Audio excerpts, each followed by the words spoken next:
pieces for you. This first one is targeted if there's any poets or writers in the audience. This one's for you. And we've got, here we go, it's called The Editing Process. The editing process to sort through the junk to find the elegant phrases that at least don't lay there and stunk. To sort through each line till they're polished like gems, or at least till they're settled and get along there as friends. Did some editorial process intercede as you scribbled, and then on its own turn out aptic phrase into something like thin drivel? Did it capture the feeling you once hoped to convey? Did it serendipitously end up betraying, delaying, misleading, mistreating the once artistic, even mystic phrase in an elegant, elegiac, prettiest Art Deco way? Or a sudden reversal in rehearsal might spin and retire those Michelins whose treads are too demonstrably thin, and in the end turn out that particular deflatable, relatable metaphor collapses within. So as you search for the meaning of your message again, and while on some occasion the abrasions refine and can polish the ugliest phrases into the most sparklingest wine, the editing process. One or two of you may have bumped into that yourself. This one here, this is my reaction to the recent so unfortunate election. And while I first react as a disaster, I remembered this old Zen koan, a fable, 500 BC, and wrote this. The old horse farmer had a lot, and on he kept his horses that he never forgot. He loved this plot, his son and he would train horses and put them one by one through each their proper courses. One day, when out their hut they strode, to care for these horses as they always needed and always should, they found a horse of theirs was missing. The people from the village offered, listing their condolence, for they thought the farmer suffered in this unlucky listening.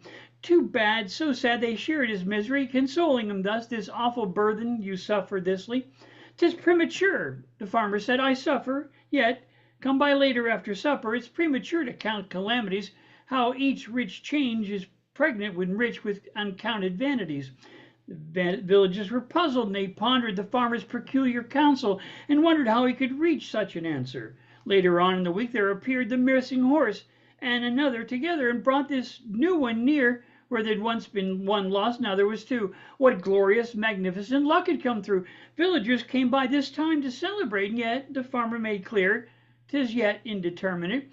He, the farmer, counselled sagely, and nodded toward the horses gravely. Maybe good luck, yet it's too early to celebrate, which may seem to some quite clear a break. They wandered away in bitter confusion. They came to join in celebration, and used then, but left bemused, friend. The farmer yet was still restrained, and while he did not celebrate, he, this extra horse, clearly seemed to gain. It's yet uncertain, good or ill, till reconciled I'll hold my judgment still.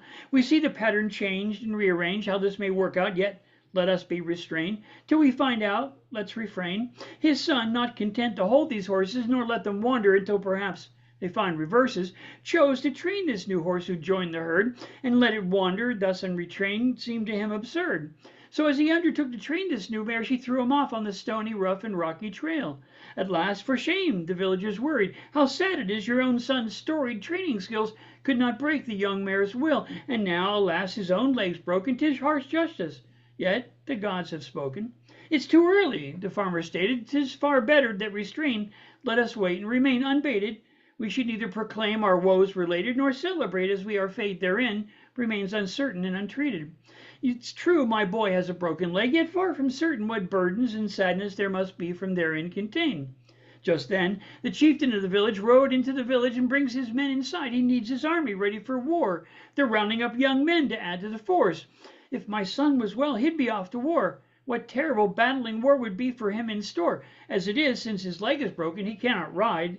Is this fortune or misfortune? They seem to collide, and yet the neighbors are puzzled. They cannot decide. Is this yet another solemn force astride? When this kind of piety becomes part of our society, when the neighbors wonder, is it plunder or yet something other, torn asunder? Let us not rush, ripe in expectation, only to suffer more in premature pain or joyful lure. I blush to answer sure. And then last, This is called Eating and Defeating Art. Maybe you heard about that banana that was duct taped to a wall and was sold for $100,000 or more. And then just lately, some fool bought it and then ate it as, I guess, his conceptual art piece. So this is called Eating and Defeating Art. It's not Mona Lisa, the procedure at least, an indelicate balance, some fool at the palace who flounced down the stairs in the hum of hunting of whales, ostensibly, not reverentially, compete with the value behavior so shallow. Now art can be silly, ask Marge, Ben, or Willie, as whimsical or precious as inedible as breakfast. But to sneer and career through a gallery with no apology, to stifle and smash with great wads of cash, is a Philistine grab right out of the lab. Imagine some random bloke who, with his wallet, take note, buys a Gutenberg Bible and with his check flying, art-denying rival, declares it's his art, a bonfire to start. With its pages outrageous as staff, the curators laugh. His check isn't tiny by half. In fact, it's filled and knocked over the carafe more than enough to choke a giraffe. 'Cause art is a joke, yet some say hope floats.